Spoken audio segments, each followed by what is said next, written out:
ఓం విఘ్నేశ్వరాయ నమః. భాగవతము 26వ అధ్యాయము. తరువాత బ్రహ్మగారు మైథున సృష్టి చెయ్యాలని అనుకొని తన శరీరంలో నుంచి రెండింటిని సృష్టించాడు. ఒకటి స్త్రీ, ఇంకొకటి పురుషుడు.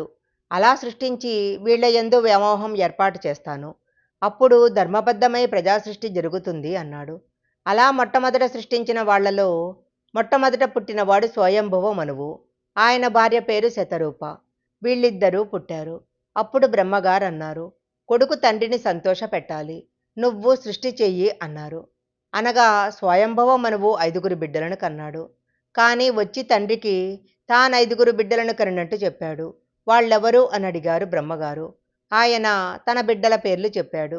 ఒకని పేరు ప్రియవ్రతుడు, రెండవ వాని పేరు ఉత్తానపాదుడు, ఒక కుమార్తె పేరు అకూతి, మరొక కుమార్తె పేరు ప్రసూతి, మూడవ కుమార్తె పేరు దేవాహుతి.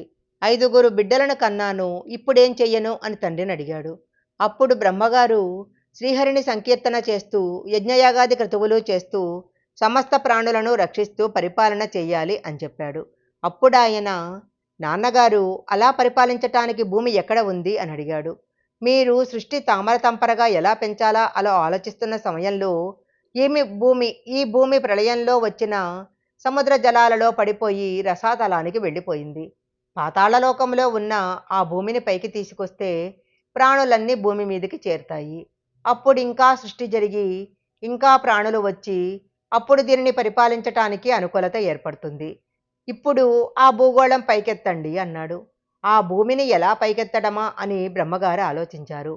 ఈయన సంకల్పం చేయగానే వెనక నుంచి చేయిస్తున్నవాడు ఒక ఆయన ఉన్నాడు. ఇన్నిగా చేయిస్తున్నాడు. ఆయన ఇప్పుడు బ్రహ్మగారి ముక్కులో నుంచి ఊడి కింద పడ్డాడు. నాసికా రంధ్రాలలో నుంచి చిన్న వరాహమూర్తి ఒకటి కింద పడింది. ఆ వరాహము దంతాలతో పెద్ద కొండంత అయిపోవటం మొదలుపెట్టింది. అది ఇప్పుడు అడుగులు తీసి అడుగులు వేయటం మొదలుపెట్టింది. అక్కడున్న ఋషులందరూ దానికేసి ఆశ్చర్యంగా చూస్తున్నారు.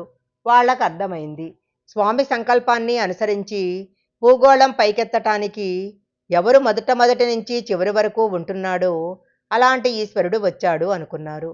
అలాగా మొదటి అవతారం వచ్చింది. ఇది యజ్ఞవరాహంగా వచ్చింది.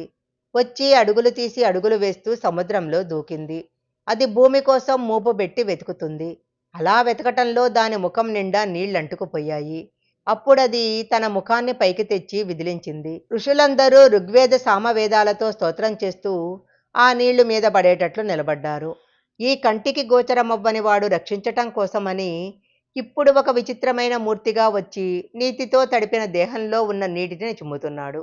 దీనిని విన్నప్పుడు విదురుడు ఒక విచిత్రమైన ప్రశ్న వేశాడు.